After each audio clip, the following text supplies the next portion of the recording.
Oke, hello everyone. Welcome to Analysis dan update lagi seputar koin kripto.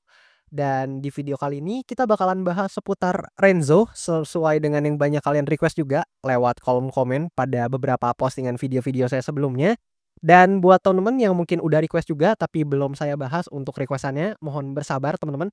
Karena mungkin di beberapa hari ke depan saya juga bakalan coba untuk lebih aktif lagi. Sehingga buat teman-teman yang request-request untuk analisa koin-koin tertentu atau token-token tertentu atau mungkin topik-topik tertentu bisa lebih cepat nih untuk saya bahas gitu ya teman-teman. Tapi ya tentu di sini sesuai janji saya bakalan saya coba untuk bahas atau untuk bikinin video analisanya untuk requestan yang lebih banyak dulu nih atau requestan yang paling banyak dulu. So mungkin buat teman-teman yang punya requestan atau punya topik-topik menarik untuk saya bahas, boleh banget komen aja di kolom komentar di bawah. Baik itu untuk analisa token, koin, maupun topik-topik tertentu ya seperti makroekonomi dan lain-lain, kalian jangan sungkan request aja di kolom komentar di bawah atau mungkin sekedar teman-teman ada pertanyaan seputar, crypto market ataupun, yang lainnya kalian boleh tanyain aja di kolom komentar di bawah dan tentu nanti bakalan saya bahas dan bakalan saya jawab sesuai dengan pengetahuan saya juga gitu ya teman-teman. Dan oke, gak usah lama-lama, kita bakalan bahas seputar Renzo ini dan seperti yang kita ketahui bersama, Renzo ini kan adalah LRT ya atau Liquid Restaking Token gitu teman-teman. Dan mungkin buat kalian yang belum tahu, Renzo ini tuh fundamental dan project seperti apa, kalian boleh mampir ke video pembahasan saya yang sebelum-sebelumnya seputar Renzo, karena di situ saya bahasin secara lengkap nih seputar fundamental dan project dari Renzo ini. Dan nanti setelah teman-teman udah nonton video tersebut, kalian boleh balik lagi ke video kali ini untuk tahu nih buat updatean atau data-data terbaru lah ya seputar Renzo ini gitu ya. Tapi tentu sebelum itu juga disclaimer dulu bahwasannya video ini sama sekali nggak bermaksud buat mengajak teman-teman semua menjual ataupun membeli aset tertentu dan juga sama sekali nggak bermaksud untuk mempromosikan aset tertentu. So always do your own research karena this is not financial advice. Dan di sini kalau kita coba perhatikan dan kita coba lihat per video ini saya record di tanggal 7 Agustus tahun 2025. Di sini Renzo menempati posisi ke 587 dari segi market cap atau kapitalisasi pasarnya. Dan buat harganya sendiri di kisaran 0,013 ya US dollar tentunya per token atau sekitar 0,013 US dollar per tokennya teman-teman. Dan di sini kalau kita coba untuk pertama-tama tinjau mungkin dari segi price action atau harganya, so kita pindah ke sebelah sini teman-teman. Nah, kalau kita lihat dari chartnya atau price action-nya lebih kurang seperti ini ya untuk gambaran chart dari token Renzo ini saat ini. Dimana kalau sedikit kita flashback, ya mungkin saya nggak bakal flashback jauh banget karena di video-video sebelumnya juga udah saya bahas ya seputar price action Renzo ini secara lengkap. Teman-teman boleh cek ke video tersebut terlebih dahulu. Dan di sini kalau kita lihat Renzo memang mencapai bottomnya atau local bottomnya di kisaran segini teman-teman. Dia kalian bisa lihat harganya di pojok kanan. Dan setelah itu dia mengalami rally atau kenaikan yang lumayan lah ya memang. Dan bahkan di sini satu hal yang cukup menarik adalah Renzo ini membuat wick yang cukup panjang teman-teman, which is kalau kita tarik dari bottomnya banget, ya let's say dari sini ke wick atasnya teman-teman ini kenaikannya signifikan banget ya, sekitar 100% lebih teman-teman ya. Tapi di sini ya seperti yang tadi saya katakan dia membentuk yang namanya wick atau buntut lah ya, ekor lah bahasanya teman-teman yang lebih gampang dicerna gitu ya. Dia membentuk ekor yang panjang dan ini kan secara psikologis artinya kita sama-sama tahu nih bahwasannya harganya tuh sempat spiking atau naik ke level harga yang tinggi dan somehow memang selling pressure-nya cukup tinggi di sini sehingga membentuk buntut yang panjang gitu. Artinya candle-nya sempat naik nih kayak misalkan yang ini ya, dia sempat naik ke atas ini and then ternyata dia drop atau turun ke bawah gitu, teman-teman. Karena adanya selling pressure yang menyebabkan dia gagal closing nih di atas area resistance yang di sini, teman-teman. Dan itu artinya juga mungkin ya di sini harusnya banyak orang-orang yang berspekulasi mungkin apabila ada para pelaku pasar yang, menggunakan leverage yang over teman-teman dan berspekulasi ambil long position di atas ini harusnya banyak nih yang kena liquidate atau likuidasi teman-teman, atau kena margin call lah ya bahasanya. Karena memang di sini bisa kita kategorikan sebagai ya mungkin, teman-teman sebutnya liquidity sweep atau liquidity grab or anything, tapi intinya kalian harusnya ngerti di mana di sini harga sempat spiking sangat tinggi and then tiba-tiba, selling pressure-nya meningkat dan quote on quote kalian bisa lihat nih ya, secara candle langsung turun lagi sangat signifikan. Dan karena ini saya pakai time frame harian atau daily, kalian jangan kira untuk buntut seperti ini tuh pendek ya teman-teman. Kalian bisa lihat untuk buntut panjang ini kalau kita tarik ke bawah ya. Nah, kalian bisa lihat tuh 30% teman-teman, cuman buntutnya aja ke bawah gitu ya teman-teman. Jadi ya tentu sangat signifikan dan kita nggak bisa remehkan. Sama yang di sini juga harusnya kalau kita ukur cukup signifikan. Nah, belasan persen ya teman-teman dari atas ke bawahnya. Jadi kalian jangan meremehkan gitu ekor-ekor atau wick-wick atau buntut-buntut yang seperti ini.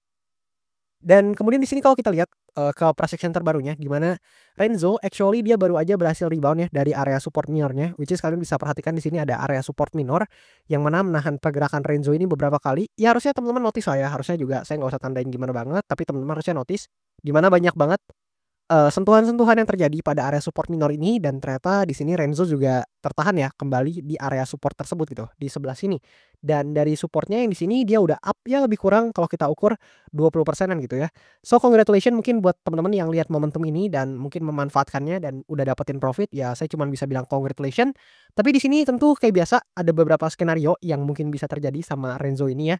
Tapi tentu disclaimer dulu bahwasannya ini sama sekali bukan saran finansial, not financial advice, dan tentu ini pure opini dan pendapat saya, bisa aja keliru maupun salah, dan maka dari itu teman-teman wajib banget analisa mandiri dan do your own research gitu. So, pertama-tama dengan kenaikannya yang saat ini ya, di mana kita bisa lihat dalam 2 candle belakangan buying pressure-nya cukup tinggi teman-teman, dan di sini juga secara stochastic RSI saya cukup suka ngelihatnya ya. Dia mulai, memantul atau mulai rebound juga dari area oversold-nya dan mulai naik teman-teman, which is ini juga diikuti ya oleh pergerakan candle-nya, kalian bisa lihat nih sesuai teman-teman. Dan tentu ini menjadi indikasi yang cukup positif buat Renzo karena ada chance untuk skenario bullish-nya dia bisa kembali ya untuk testing ke resistance-nya yang di sebelah sini, teman-teman.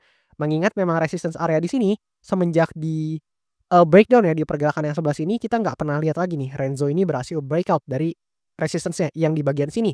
Dan mungkin ada yang berpendapat, "Tapi Bang ini kan pernah di breakout gitu ya di sini." Ini belum breakout teman-teman karena ini masih weak ya. Maksud yang, saya ungkapkan atau maksudnya adalah di sini Renzo belum pernah untuk breakout secara body close gitu di atas. Jadi ya let's say dia body close ya di atas ini dan nggak cuman nge-wick aja gitu atau nggak turun tiba-tiba kebanting seperti ini ya, karena ini kan artinya candle-nya sempat naik tapi kebanting lagi gitu. Sehingga closing-nya di, bawah sini gitu ya. Nah di bawah sini gitu. Tapi berbeda apabila memang Renzo ini berhasil body close di atas sini, di atas resistance ya, yang kalian bisa lihat untuk range-nya di kisaran sini teman-teman di pojok kanan. Nah, apabila Renzo ini berhasil closing secara body close di atas resistance-nya di sini, tentu itu akan menjadi skenario yang cukup bullish buat Renzo karena ada chance ya teman-teman untuk Renzo ini bisa kembali mengalami kenaikan ke level-level yang lebih tinggi. Ya let's say pergerakannya kayak gini ya, dia bisa aja breakout and then dia testing dulu ke area support yang sebelumnya adalah resistance-nya, karena kita sama-sama tahu ketika suatu area resistance di breakout maka dia akan berubah atau bertransformasi jadi area support, which is dia akan menjadi resistance become support ya sebutannya, dan ada chance untuk Renzo ini kembali mengalami kenaikan ke level-level harga yang lebih tinggi. Dan kalau teman-teman, ada yang tanya, "Kemana nih Bang kira-kira yang potensial?" Ya mungkin kalian bisa coba tandai beberapa, important area ya. Ya let's say kalau kalian perhatikan di sini kan kalau teman-teman perhatikan ya, actually di sini ada, area minor juga nih teman-teman. Nah kalian bisa perhatikan di sini ya, ada semacam area minor yang mana juga sebelumnya sempat ketahan nih untuk week-nya di area ini teman-teman. Ya harusnya kalian bisa lihat lah ya atau bisa notice gitu di sini ada area minornya yang kalau kita tarik ke kanan juga cukup, make sense ya dan sangat-sangat, potensial untuk di-hit apabila atau hanya jika Renzo ini berhasil breakout gitu dari resistance-nya yang ada di sebelah sini. Kalian bisa lihat juga range harganya ya untuk next resistance-nya yang sebelumnya menahan pergerakan harga untuk week-nya Renzo ini. Dan kemudian apabila ini juga berhasil di-breakout, maka dalam jangka menengah atau dalam jangka waktu menengah hingga panjangnya ada chance ya Renzo ini bisa kembali testing atau menguji kembali di resistance-nya yang ada di atas ini, which is ini adalah area resistance major-nya buat Renzo yang menahan banyak sekali pergerakan harga Renzo ini, teman-teman. Ya mungkin kalian bisa lihat beberapa atau bisa pantau beberapa area tersebut gitu ya. Dan di sisi lain kalau kita lihat untuk skenario bearish dari Renzo, nah di sebelah sini.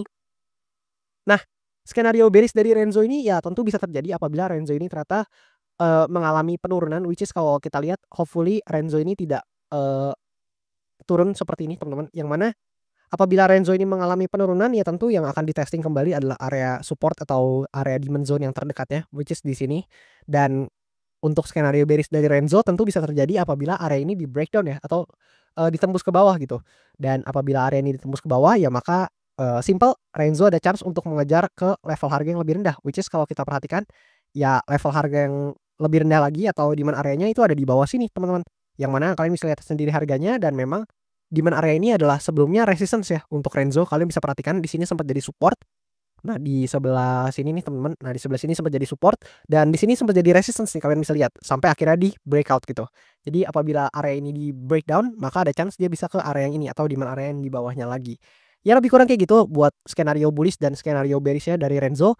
Tapi I think dengan penguatan harga yang terjadi, belakangan ini atau 2 candle terakhir ini menjadi hal yang cukup positif ya, atau indikasi yang cukup positif untuk Renzo selama memang dia, at least ada chance untuk hit atau testing lagi di resistance area-nya yang di sini, dan hopefully ya nggak kejadian kayak begini teman-teman, yang mana dia justru kena, liquidity grab atau liquidity sweep, justru terkesannya seperti fake out aja teman-teman. Dan kalian bisa lihat, umumnya setelah terjadi hal yang seperti ini, next candle-nya itu cenderung merah teman-teman, karena selling pressure-nya cukup besar ya. Kalian bisa lihat di sini juga next candle-nya cukup merah atau negatif, sama di sini juga next candle-nya cukup negatif ya, karena memang selling pressure-nya nggak main-main dan cukup tinggi gitu teman-teman. So ya mungkin pertama, 2 area yang terdekat yang bisa kalian pantau adalah supply area di sini dan juga demand area yang di sini gitu teman-teman, kalau dari POV saya.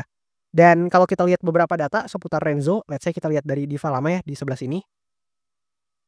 Nah, ini adalah data untuk Renzo dari Diva lama ya, dimana kita bisa lihat total value lock atau TVL dari Renzo per sekarang ini, ya meskipun memang secara overall atau secara long term-nya ini cenderung turun, tapi memang dalam beberapa waktu dekat nih kalau kita lihat di sini ya teman-teman. Nah, kita zoom lebih dekat, sebenarnya lagi mengalami penguatan yang lumayan loh teman-teman. Dimana terakhir kali saya bahas Renzo, TVL-nya itu cuman di 1 billion aja, tapi sekarang udah naik sekitar 1,2 billion of dollar. Kalian bisa lihat angkanya di sini. Ya lumayan lah teman-teman, paling nggak ada kenaikan ya secara TVL. Dan kalau kita lihat dari sini, untuk data di token terminalnya atau metrik di token terminalnya, kita bisa lihat actually memang di sebelumnya ya, kenaikan-kenaikan sebelumnya ini memicu kenaikan trading volume yang cukup signifikan ya. Kalian bisa lihat trading volume-nya cukup spiking, which is itu cukup positif untuk, Renzo ya, meskipun memang setelah trading volume-nya spiking, ya memang seperti yang kita lihat ada wick-nya atau ekornya yang cukup panjang, jadi dia turun lagi tuh teman-teman, nggak jadi body close di atas. Tapi ya setidaknya di sini sudah memicu reaksi atau atensi dari para pelaku pasar kepada Renzo ini, dan kemudian secara token holder ya at least ada peningkatan lah, sedikit-sedikit teman-teman, kalian bisa lihat di bagian sini gitu. Dan beberapa data lain I think nggak ada yang spesial gimana banget, kalian bisa perhatikan di sini. Dan kemudian kalau kita pindah ke bagian sini, nah ini adalah data dari CoinGlass untuk Renzo, di mana, untuk data derivatifnya volume dan open interest mengalami penguatan dalam beberapa waktu terakhir. Kalian bisa lihat angkanya di bagian sini teman-teman, baik untuk volume maupun open interest. Dan dalam 24 jam terakhir jujur sebenarnya ini cukup sedikit sih teman-teman, untuk total value yang terliquidasinya cuman sekitar $33.000 untuk atau dalam 24 jam terakhir, dan ini didominasi oleh long position ternyata buat Renzo ini sendiri gitu. Dan kemudian di sini kalau kita coba cek juga, untuk data vesting-nya ini umumnya selalu saya kasih lihat ya buat Renzo, di mana yang ke-unlock udah sekitar 23,5% dari total distribution atau total supply-nya. Dan kemudian kalau kita perhatikan di bagian sini, yang sekarang sedang berjalan itu adalah untuk investor dan juga core contributor ya teman-teman, dan ini di-unlock setiap akhir bulan teman-teman, which is, terdekatnya di tanggal 31 Agustus mendatang karena di akhir bulan ya. Dan ya kalian bisa lihat nih setiap akhir bulan ya. Selanjutnya ketika di bulan September di tanggal 30 September, karena ya September cuma sampai tanggal 30, sama Oktober juga, ini di tanggal 31 dan lain-lain, kalian bisa notice di sini. Intinya setiap akhir bulan Renzo ini akan open atau unlock lebih tepatnya 3,17% dari maksimum supply-nya, dan ditujukannya untuk investor dan juga core contributor gitu ya teman-teman. Dan di sini memang karena untuk sistem unlock-nya menganut linear unlock, makanya ya ini, harusnya sama semua gitu ya, sekitar 3,17% dari maksimum supply. Yang mana ya kalian bisa notice sendiri nih, semuanya sama 3,17%. Nah, di sini kalian juga bisa lihat ini sama semua ya. Dan oke, kemudian kalau kita perhatikan juga dari segi analytic di bagian sini, kita coba pindah dulu. Nah, di sebelah sini ya, kita bisa melihat dan bisa mengamati bahwasannya ya Renzo akhirnya kita bisa lihat nih adanya harapan ya atau secercah cahaya teman-teman di kuartal 3 ini, karena di kuartal 2 sampai balik lagi kuartal 2 sebelumnya gitu teman-teman. Jadi di kuartal 2 tahun 2024 sampai kuartal 2 tahun 2025 semuanya minus teman-teman returnnya untuk Renzo. Ya memang, kita bisa akui ya ini negatif return hampir semuanya teman-teman, tapi di kuartal 3 ini kita bisa lihat di bulan Juli perform cukup baik sekitar 51% buat returnnya. Dan di bulan Agustus ini at least dibuka ya dengan cukup positif gitu buat returnnya. Dimana kebanyakan koin lain kalau saya lihat lagi pada minus nih di bulan Agustus, ternyata Renzo ini lagi cukup positif ya memang di bulan Agustus, meskipun nggak signifikan banget, tapi ya plus 5,79%. Lumayan teman-teman, daripada minus tentunya ya teman-teman ya. Dan gimana menurut kalian seputar Renzo ini? Apakah menurut kalian ini adalah token yang masih menarik, atau justru menurut kalian kayaknya nggak terlalu menarik deh bang gitu ya? Boleh kasih pendapat dan argumen kalian di kolom komentar di bawah. Dan juga buat teman-teman yang holder Renzo, boleh dong komen di kolom komentar di bawah gimana kabar portofolio kalian gitu buat teman-teman yang berkenan, karena jujur saya penasaran juga gitu ya. Dan oke, itu aja mungkin buat video kali ini, nggak terlalu panjang tapi hopefully bisa bermanfaat buat teman-teman semuanya. Dan jangan lupa buat kalian yang mau request, langsung aja request di kolom komen di bawah, bakalan saya baca-bacain dan catat-catatin juga. Dan yang topiknya paling banyak di-request bakalan saya usahakan buat update dan bahas cepatnya. Dan itu aja buat video kali ini. Thank you dan sampai jumpa di video-video selanjutnya.